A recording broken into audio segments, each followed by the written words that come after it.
Good morning, everyone. We're going to go ahead and get started. Thank you for joining us today on our webinar for Prekindergarten Enrollment, Increasing the Community's Awareness and Knowledge of Pre-K Opportunities. I am Selena Valdez. I am a manager here in the Early Childhood Division, and I am new to the team. I've been here about a month and a half. Good morning. My name is Jackie Porter. I'm the statewide director of early childhood, and I just want to welcome you to our webinar today. Thanks for joining us and making the time to be here today. Thank you. And we're going to go ahead and get started. Before we get started, if you have any questions during the webinar, if you will make sure to put those in the question section of the sidebar that you see there. And then we will be doing an activity later on in the webinar. And for that one, we're going to want you to use the chat box, but we will remind you once we get to the activity. All right, thank you. I'm going to go ahead and close our little webcam so that we can get started.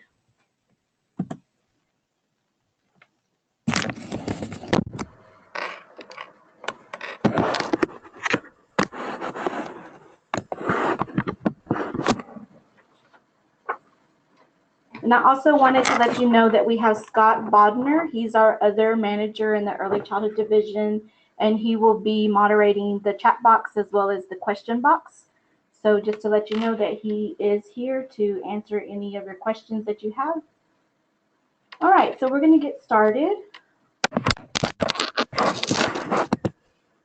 So our goal today is to increase community awareness of free public pre-kindergarten opportunities, and to also increase the knowledge of the value of pre-K education to ultimately increase 3- and 4-year-old enrollment in the state of Texas.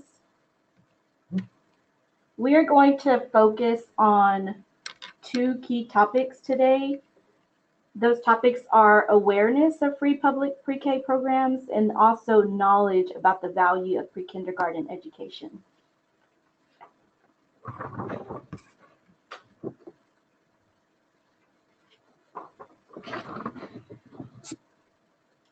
So when we talk about pre-K enrollment, there's a gap in Texas. Approximately 50,000 of our eligible 4-year-olds are not enrolled in free public pre-K, and about 225,000 of our eligible 3-year-olds are not enrolled in free public pre-K. These are the kids that are eligible, but for some reason they're not enrolled. So there are some reasons for that gap, or there are lots of reasons actually for those gaps. Some of it's just a lack of awareness. Sometimes parents don't know that the opportunity exists, and that sometimes school districts don't know that the same eligibility requirements for 4 actually apply to 3-year-olds as well. And so the same ADA drawdown for 4s can be done for 3s as well. And some of that's a lack of knowledge of how to enroll them, and then just frankly the value of early childhood education and what a great start it can give kids to be ready for kindergarten. So we're going to ask you, what's your biggest challenge in regards to decreasing the enrollment gap, and in regards to getting your kids access to pre-K? What's your biggest challenge? If you'll take a look on the right side of your screen and look for the chat. Well, he's going to open a poll. Scott will open a poll for us. Okay. You'll see it pop up on your screen. You'll have about 20-25 seconds at the very most to answer, and then he will pop it back off the screen for you. So in just a second, you're going to see the poll. You'll be able to answer, and then you'll be able to, and then he'll take it down. If the answer that you want, the barrier you want, or your challenge is not there, you can also put it in the comment section.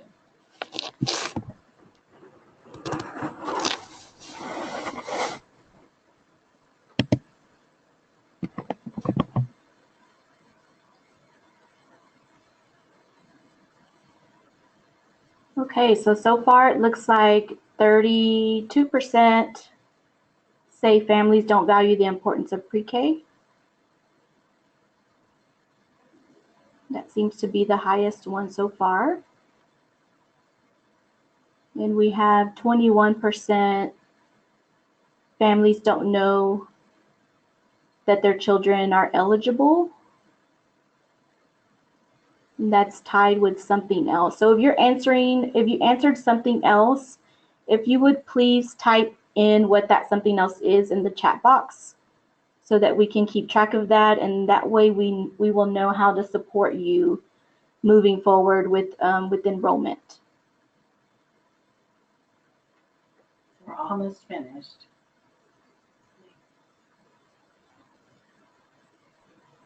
Okay, I think we're finished with the poll. There it goes. Yep. All right. So it looks like the biggest challenge out there is 37% families don't value the importance of pre-K. All right.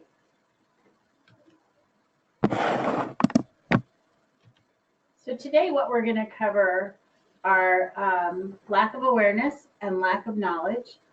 We will, in the future, we'll be putting out a toolkit that will cover some of the other challenges that you expressed. And then also, because we have those of you who added the something else, we'll be able to address those either in future webinars or by updating the toolkit. Okay, so what can be done? What can we do in order to increase awareness and knowledge of pre-kindergarten? So the very first thing that you would probably do in your district or charter is to identify why families are not enrolling in pre-kindergarten. So one way to do that is to identify the families of the students in your kindergarten program who did not attend pre-K. So then that way you would be able to distribute a survey to those families to find out what were the reasons why they did not enroll their child in the pre-K program the previous year. So along with that, to make it simpler, what you could do is just go ahead and survey all of the kindergarten families, whether they were in pre-K or not, and that will give you also some good information about your current pre-K program, depending on what you put on your survey.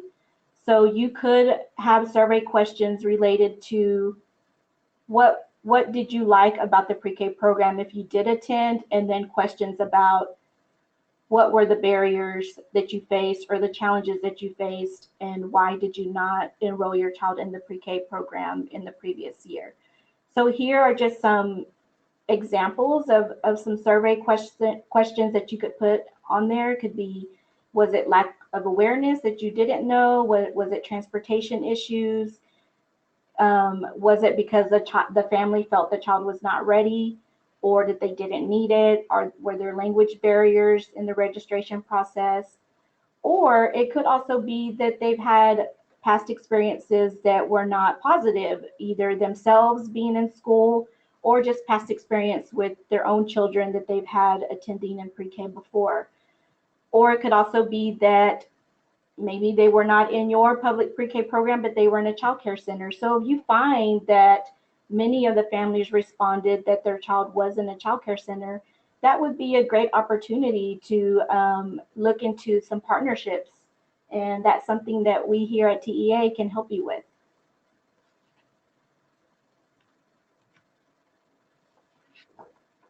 So now we're going to look at some tools and strategies to increase awareness and knowledge. So a lot of these tools and strategies are also included in the enrollment toolkit that we were talking about that will come out soon. So we're just going to go through some of these into more depth so that hopefully you can walk away with some strategies today that you can use. One of the first ones we're going to talk about are flyers and brochures. And of course, you've probably done flyers or brochures for a long time, and a couple of things just to remind you: make them bilingual so that whatever language the students are that you're trying to reach, that they are able to read the flyers. But also, here's a big one. If all of us are doing these all around the state, feel free to utilize templates from other schools and districts so that we're not all reinventing the wheel.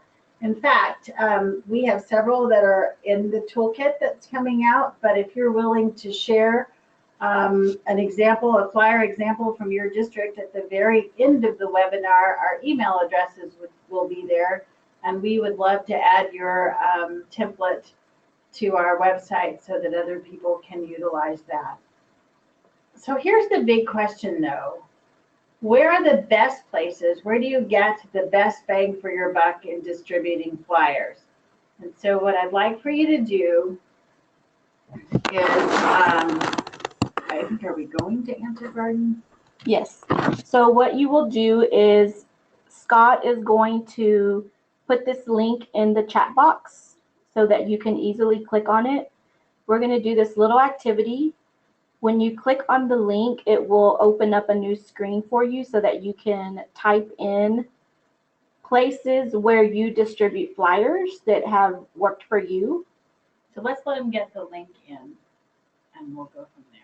So there's the link. Scott just put that in the chat box. There you go. And if you'll click on that, it'll open in another window for you.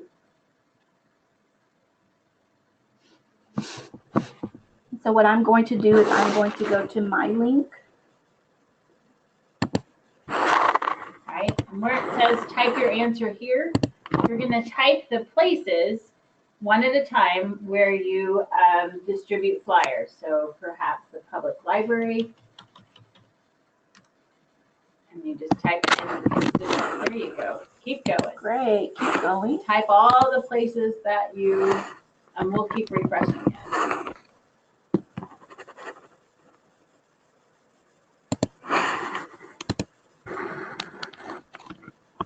So as you can see, the more people that put in a certain word, that word will get bigger. So lots of people putting in churches and community daycares and libraries and grocery stores, post offices, schools. We'll take about 20 more seconds and then we'll move on.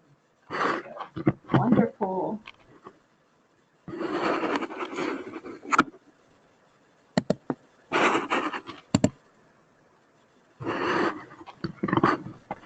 Laundromats, great places. Apartment complexes tend to have message boards for people, mailboxes, newspaper, Head Start sites.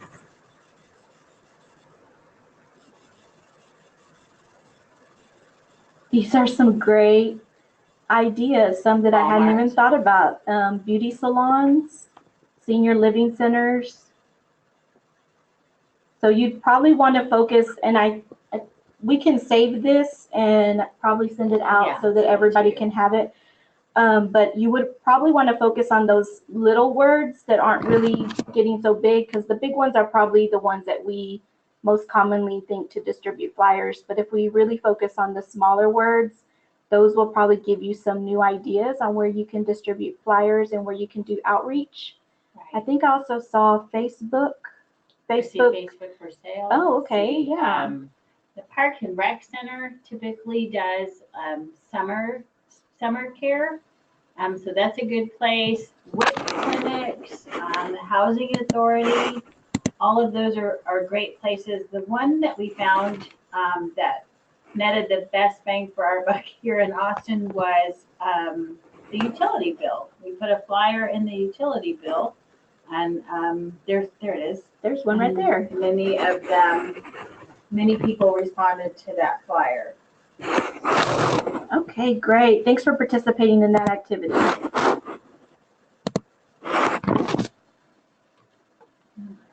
Okay, so another strategy would be to have a media campaign.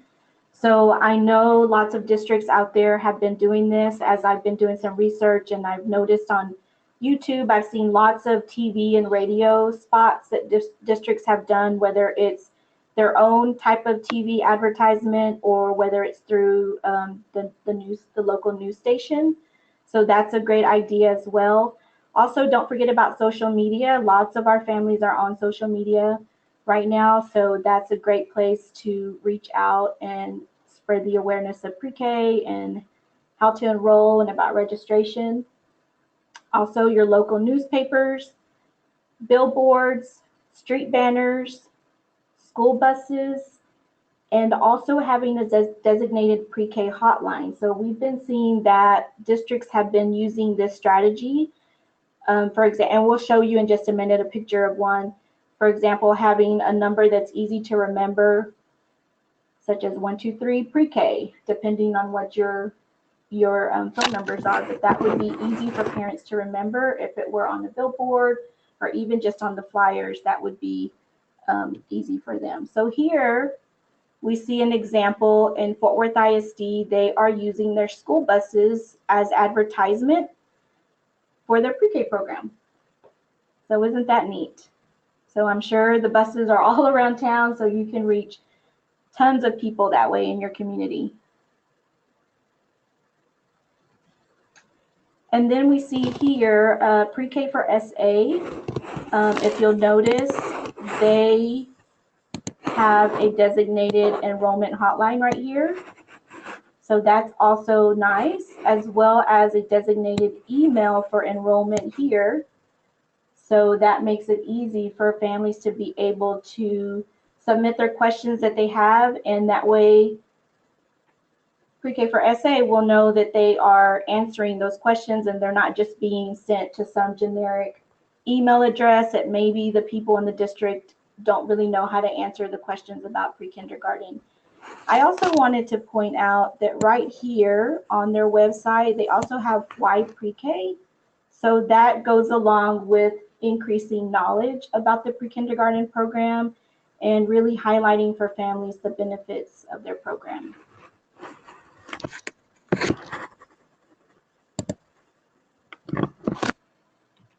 Okay.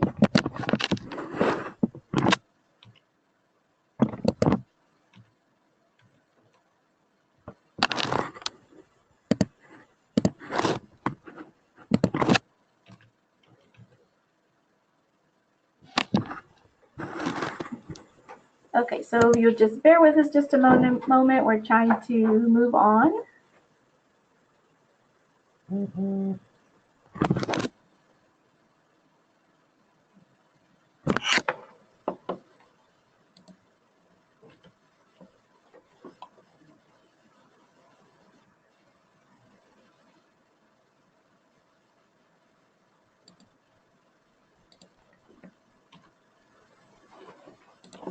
Okay. Oh, sorry. Let's see, we can erase all of our drawings here. There we go. Okay, so our next strategy are primary care providers. So this is a great place to also partner with your local primary care providers in your community, because they can be a great resource for spreading awareness about your pre-kindergarten programs, and not only that, but also the importance of pre-K. So that'll just take a little bit of work on your part, partnering with them, and then also giving them the information so that they are able to spread that to the families and reach families in that way, because we all know if families are there, children are going to get their well checkup, so that would be a great place to do that.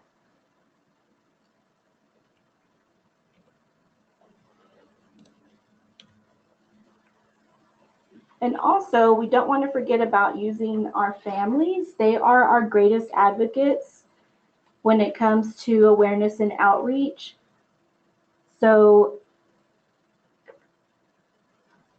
this is a great strategy where you could actually get a group of families to be parent ambassadors, and to be more specific, pre-K parent ambassadors, using your current families that are taking advantage of the pre-K program.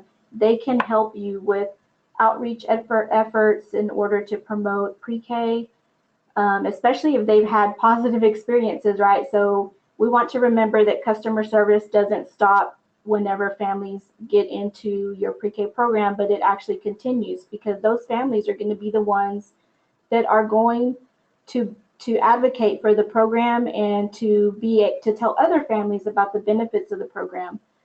You can also use parents in your video promotions. So I have seen lots of districts using parents in their pre-K promotional videos, or even interviewing them in a short video clip and putting that on your pre-kindergarten website so that other parents can hear from a real parent what their experience has been in the pre-K program.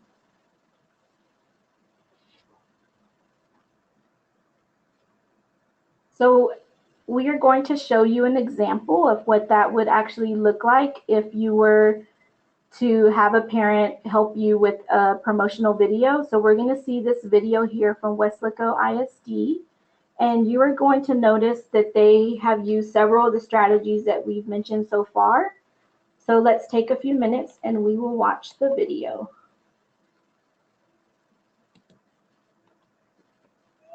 Every day after school, Cynthia Ramirez looks forward to seeing her daughter Jacqueline and asks how her day at pre-K went. It's something she takes to heart. Good. She's so excited about learning, and that to me is something that is so important. These are children who are engaging and taking advantage of the many benefits which come in the Weslaco ISD pre-K program. From dancing and singing, students learn positive behavior using the 7 habits of highly effective people. Daniela, where's that lowercase? In addition, the children experience hands-on activities using technology. Our students fulfill the pre-K experience and set the foundation to a healthy and productive education. And speaking of health, the school district also provides free breakfast to get the energy going right before the start of class. WISD is a family. We're about, these are our babies, I mean, they're like our own little kids. We're their mother, and fathers when, mom and dad are at work, we're here to take care of them. Weslaco ISD provides the best tools for teachers to execute the district's curriculum. This year, thanks to a grant, WISD began a 15-minute computer lab session at the school library where the scholars learned some basic skills they need to develop their academic language. It's called Waterford Smart Start. And it's awesome because it just moves from language arts to math to science to social studies. So it captures their attention. They're on target. Anything with technology, whether it's the tablets, whether it's the Chromebooks, the computers, all the different games that they get to play and explore. They just love that. And it's a real joy as a teacher to show them. Recently, the district purchased an interactive learning board where teachers now use it as part of their curriculum. Students can actually work together in a group project or pinpoint an answer for the teacher during a class session. Right now, we're just trying to show the children the different programs that are in there, and we're letting them explore, and they really seem to be very engaged. Pre-Kers also engage in project and research-based education while learning about the solar system and rocketry. It's so cool! How do you find it? Using STEM skills, the students work as a team and develop a rover, role-playing as engineers and scientists. As we progress throughout the year, children start getting more comfortable in their little skin and around their friends and how to be friends, and they develop those skills. All students who turn 4 by September 1st are eligible to register today. For more information, call 956-969-6670. We'll take them all up until the first day of school. We're not going to turn anybody away. We welcome all kids to Weslaco ISD. They leave the house with a smile. They come home with an even bigger smile. And there's no doubt in my mind that we made the right decision in enrolling them in the Weslaco ISD pre-K program. For KOS TV, I'm Mike Gonzalez.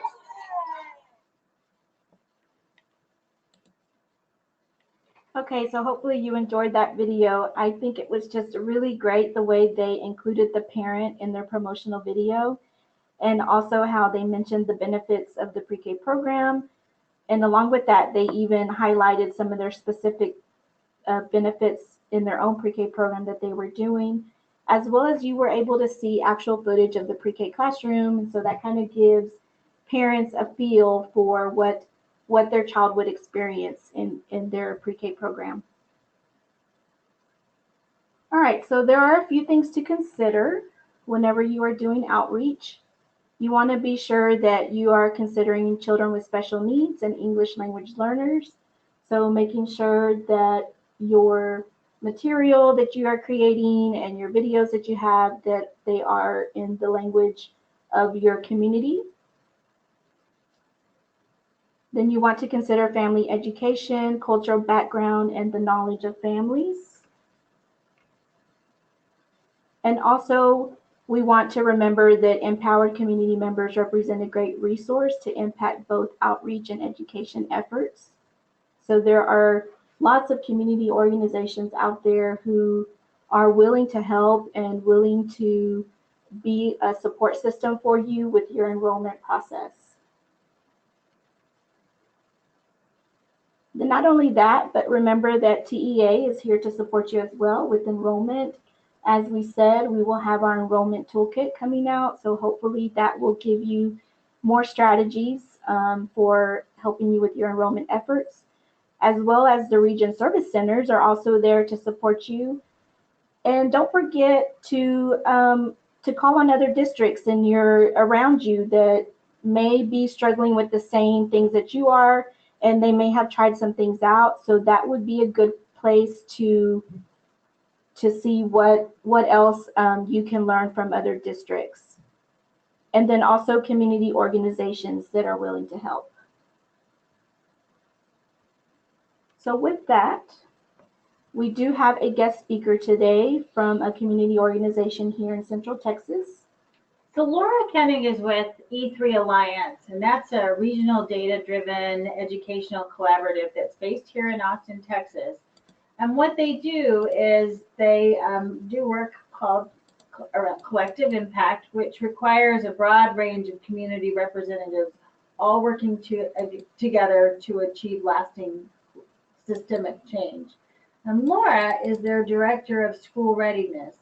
So Laura spends her time thinking about how do we make sure that our children are kindergarten ready, and how do we make sure that the community as a whole, not just the school district, supports children and families with young children. So Laura, can you hear us? Thank you so much, Jackie. I really appreciate the opportunity to speak with all of you. We were very excited on our pre-K enrollment campaign. It is a very focused campaign. And so in Central Texas, we engaged with a business organization actually that wanted to help improve kindergarten readiness. And one of the ways that we looked at it was through pre-K enrollment, because our data shows that pre-K is very much increases the odds and likelihood that kids would be ready for school. So we looked at our data in Central Texas, and it pointed to a very specific focused approach. We actually have high pre-K enrollment in Central Texas, and we're missing about 2,000 of our kids who are not in a child care program with child care subsidy and who are not in a pre-K program but would be eligible to be in one. So in looking at that specific approach, we wanted to find out where are these families before they enter kindergarten and what are their barriers for enrolling in pre-K. So it kind of had that qualitative data of the family story and the quantitative data of what we could find out with numbers. And just as you said, the barriers that we identified at the top of this webinar were very much barriers that families were experiencing. So some families had transportation issues, families had work issues that made maybe being at a 3-hour program not sustainable for them. Some families didn't know about the program, and some families didn't really understand the importance of it and thought it might be better for the kids to stay at home, especially boys who were maybe not, the families didn't think they were quite ready for pre-K. So that lent itself to different strategies. Some of those strategies are big. And if you want to say that barrier of providing transportation, two-way transportation to a pre-K program, that's kind of a big thing to take on. And some strategies seemed more doable, such as parents didn't know about it. So we actually took that barrier on, and we wanted to know where families were. And by and large, families were with health or social service providers prior to going into pre-K, or we really didn't know where they were. So we did target our federally qualified healthcare centers. So that's folks who provide Medicaid services and health services to low-income families, and our WIC clinics and social service type agencies that were working with low-income families. In addition, we worked with our nonprofit partners, such as United Way, which has the 211 referral system. And we wanted to understand how families are being directed to, or how much our social service agencies really knew about pre-K enrollment. And what we found was that we had big holes, that we were not all on the same page. And in fact, our 211 provider didn't refer families to pre-K when families called looking for childcare. And that was one of the big ahas that we had was, well, if we want families to know about it, we have to get all the places that give families information like this, the information. So one of the first things we developed was a frequently asked questions about pre-K so that we could give that to all our social service providers so they would know who would qualify, how they qualify, and to help them get to school districts to enroll. The next barrier we found was that not all districts had an easy way for families to access registration. And in this process, it was clear that families had to have kind of a high degree of persistence to navigate the pre-K enrollment system as it stood, because or existing knowledge. So families might call the district to find out about pre-K enrollment, and the district would say, it depends on what campus you are going to be enrolling in. What is your home campus? And families would say, I don't know. And they would go around and maybe have up to 5 phone calls to get the concrete enrollment information that they would need to enroll in pre-K. And what we said was, is there any way to streamline this and make it easier? And we asked districts in our region to have a dedicated number, central number, that families could call to get complete registration information for pre-K. So they didn't have to necessarily register, but they would have all the information they would need by calling one number. And in some of those districts, for instance, Austin Independent School District now has a dedicated line, 414 pre-K. And in other districts, it was, well, we have families who are eligible who are calling in Spanish, so we need to have someone at district office who has all our pre-K information and who can speak Spanish. And sometimes that was the bilingual coordinator taking on the role of being information provider for families. And that was okay, but it made it very easy then to give our primary care physicians at the FQHCs, the WIC clinics, one number per district that families could call and get complete information. So that was a big part of the issue. And the other one was we started developing materials for posters and for prescriptions for pre-K. And these prescriptions were not necessarily needing to be filled out by a doctor, but they could be filled out by anyone seeing the family. And it had the numbers of all of our district pre-K programs that the person helping the family could circle and give to them. And the pre-K prescription had why pre-K was important to each child. But we found out that that wasn't enough, that we needed to do more. We had partners and social service providers who were not quite sure pre-K was really as important as we were saying it was. So we did a few things. One, we showed them the data that children who go to pre-K are far more likely to be ready for school than kids who don't. And we had parents come in and do testimonials at our training to say, this is how pre-K changed my child's life, so that they could really understand if they were putting their necks out kind of to refer and to help families trust in pre-K as a way to get their children ready for school, that they felt comfortable making that referral. We also used families to help inform the materials. So we had a great partner in our local workforce board who has childcare subsidies. And so folks on the childcare subsidy wait list got information and helped us kind of clean up our parent information and outreach information so that it would resonate with families who would use that service. And that's important so that our materials matched.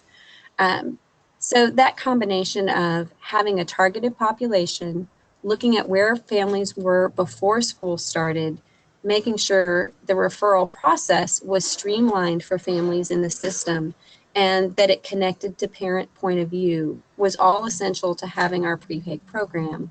And each year we've had it, enrollment has increased in Central Texas by about 7% for our participating school districts.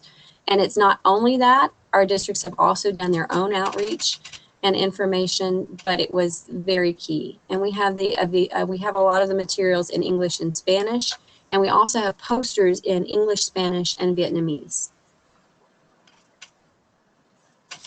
And that is the main part of our pre-K prescriptions for pre-K program. And as I said, it's targeted because we have relatively high enrollment, and we didn't feel that for 2,000 kids we needed a blanket approach, but we definitely wanted a targeted approach. Are there any questions? Okay, we're going to see if there are any questions. So if you have any questions for Laura, if you will put that in the question box. So can you share examples of flyers or posters with us? Definitely. Selena has already asked me for those, so I imagine they're going to be in the pre-K toolkit, but I'm happy to share those. Yes, they will be. Thank you, Laura. Any other questions for Laura? When is the toolkit coming out? We're hoping that it should be out by the end of the week, if not Monday.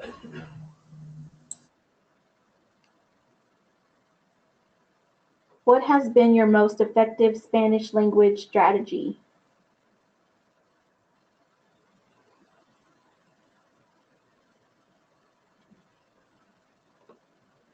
Are you still there, Laura? Hello? Hey. So one of the questions is, what has been your most effective Spanish language strategy? So we actually in Central Texas have very high English language learner enrollment. It's our highest enrolled group.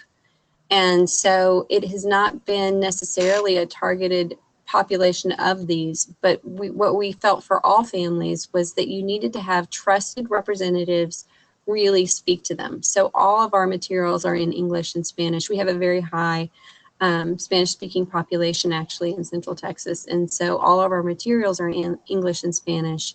And what our strategy is to go to trusted providers. So we have some great clinics. El Buen Samaritano is an outstanding clinic that serves a lot of bilingual or monolingual Spanish population. And we really got them on board and walked them through what pre-K is. But the other thing is the data shows very clearly that kids who are Spanish speaking primarily and go to pre-K have much higher success rates in school. And that piece of data is really important. But our Spanish speaking children enroll at higher rates and actually have better attendance rates than any of our other groups who are other populations that we look at for pre-K. Okay, we have another question. When do you start conducting the outreach for the agencies? Before school begins, or would that be in the summer or right about now? We have done it multiple years, and we usually do a big push in the summer when we update the free and reduced lunch eligibility, income eligibility. But what we partnered to do with WIC is that as people are approaching their 4th birthday, as soon as September starts and they're turning 4, we have them work with their kiddos to make sure that they know they're eligible for the next year of pre-K. But we push it in the last 2 months of enrollment because WIC sees kids at least every 2 months. And we want to make sure to see every eligible 4-year-old. And WIC has the same eligibility as free and reduced lunch for pre-K eligibility. Okay, and how did you pull the businesses together? We have an existing business group that has an education committee, and we finagled with their chairperson to get on and present pre-K as a business case. What we were able to show with the Bush school data was that if we could enroll the 2,000 children who are eligible for pre-K but not currently enrolled, it would return $30 million to our region based on increased school readiness and increased productivity of parents who have their kids in a pre-K program, even at half day. And to show that we could get that return on investment in doing this outreach, the business leaders really took this on. And so there is a formula that I can share with you guys about for every kid who enrolls, how much return on investment would you get? And and it helped convince them that this is something that we had to do. $30 million on the table for kids who are not enrolled in pre-K. Let's do it. Okay, and Laura, we know that E3 is here in Central Texas, but we have a question about, are you willing to expand further south, or do you know of an organization that is similar to E3 that is in South Texas? Definitely. Educate Texas is working in South Texas, and then the Rio Grande Valley Promise is as an organization, but they're a collective. Texas has a collective impact network of organizations that work throughout, and we actually meet and get together and talk about strategies. So there are some in Corpus Christi, there's some in the Rio Grande Valley, in San Antonio, and it would just be where in South Texas that we would go to. But we're happy to present data and let you have data. Great. Yes, that was another question. If you could share your data on the benefits of pre-K or how you collected the information from the district. So is that on the E3 website? That should be on the E3 website. We have a Central Texas education profile, and it will be updated on Thursday at South by Southwest EDU, but you can see it now. But at e3alliance.org, you would look for the Central Texas education profile, and it has every slide, every data point that we have on the importance of pre-K. But I also have some flyer information and other things that are in brief forms if people want. And Selena, I can share that with you to go out to the webinar group if you'd like. Okay, great. That would be wonderful. And can we just clarify, you said in South Texas it was the Rio Grande Promise, is that correct? Oh, Rio Grande, I'm sorry, I misspoke, but it's Rio Grande Valley Focus, RGV Focus. RGV Focus. Okay, Thank you. All right, thanks for your questions. I see some other questions coming in, and we will get to those towards the end of the webinar. We are almost done. So thank you, Laura, for your time. We really appreciate you sharing your knowledge of enrollment in Central Texas. Thank you. Thanks, Laura. Thank you.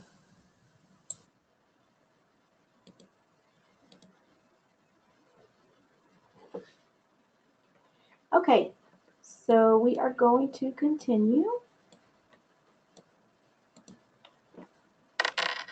So if you don't mind, I'm going to go back because I think that we skipped this slide right here about a pre-K fair and or school tours. So this is another strategy that you could use in your district.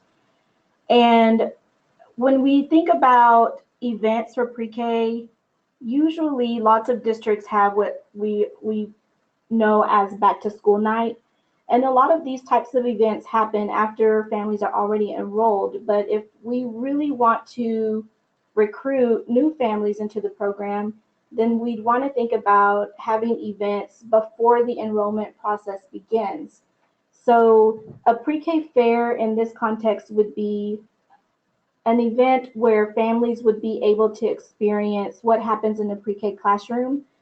So I know I read that Capel ISD did something like this. I think they called it their pre-K discovery fair. And you'll see a little bit more about that in the toolkit about what they did. But basically it was, they set up centers. So centers at what you would see in a pre-K classroom, they set it up in an area, depending on your district. It could be a district-wide event or it could be a school event.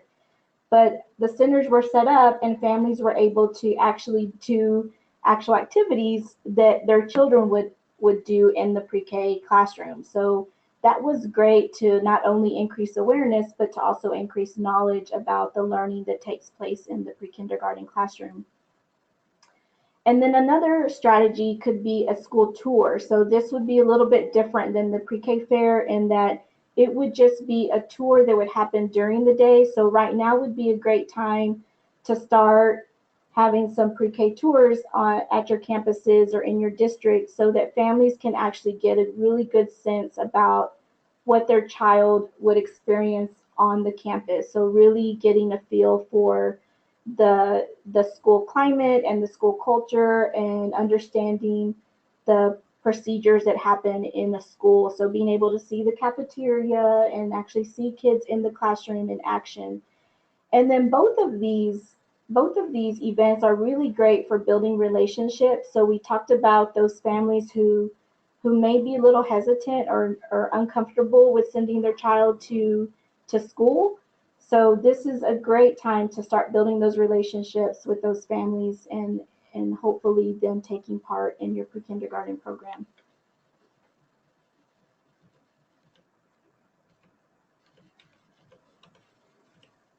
I was just looking at the questions. It does say that Hayes does that. They do a tour evening event along with their kinder tour. Oh, good. Awesome, Hayes. If you have any information about that you'd like to send us, we would love to include that in our toolkit to give other districts ideas. So thank you for that. So here we have some resources for you. These resources have content within their websites that you can use to help with increasing knowledge about pre-K or spreading awareness. So you can take stuff from, for example, on the 0 to 3 website, they have lots of information about the benefits of pre-K and tips that parents can do with their child. So those are great little items to send out, whether it's through Twitter or through Facebook, or even just to post posters in your campuses or in your district about the benefits of pre-K. So we just wanted you to be aware of some of these resources that are available. Okay, so you've heard us mention the Pre-Kindergarten Enrollment Toolkit several times during this webinar, so that is coming soon. And in the toolkit, we have 5 categories that we touch on, and it's outreach, family education, registration, expanding access, and community empowerment. And so within each of these categories, we have tools for you to help you with wherever it is that you need to focus on. So for example, I mentioned the school tours and the school pre-K fair. So we actually have tools in there that will help you get started with both of those, and including flyers and activities that are ready to go for you to use for either of those events. So that's just an example of the types of items that we have in the toolkit.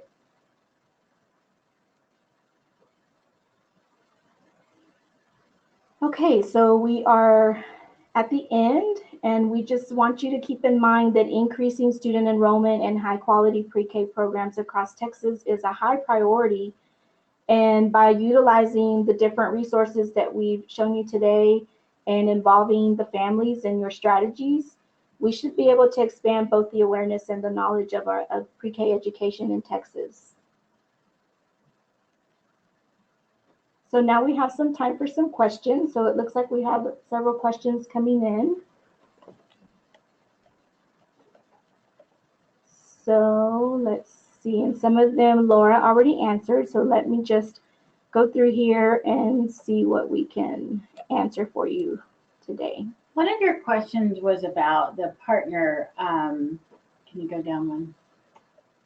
Partner agencies, and how do you help them to work together without competing with each other? One of the things that we tried to do in Central Texas was to determine how many slots are out there for children and how many spaces could be dual enrolled. So combining Head Starts and ISD partnerships, or charter and pre-K public-private partnerships with child development centers. So rather than competing, we all tried to sit down and work together to get as many people, as many children as we could into the program. Okay. So I think you just answered the one about the competition. Mm-hmm. Let's see. And Laura's going to send you data as well as her website link. So we'll get that out to you as soon as she sends that in. We'll send it to each participant. We partner with Head Start, and we use a model of half day and half day. Head Start is housed at our school. Yeah, that's perfect. Oh, that's great. To do that. Yeah. Great strategy. Is there a URL that can send us straight to the page? Is that for Laura? So Kim, could you let us know which page you're referring to, and we'll make sure that we can get that to you. Okay, are there any other questions? It looks like I've gone through them. Let's see. The enrollment page. Oh, the enrollment page. For the toolkit, I'm assuming. So that link will be sent out as soon as the enrollment toolkit is ready. Definitely. Okay. All right, I don't see any other questions coming in.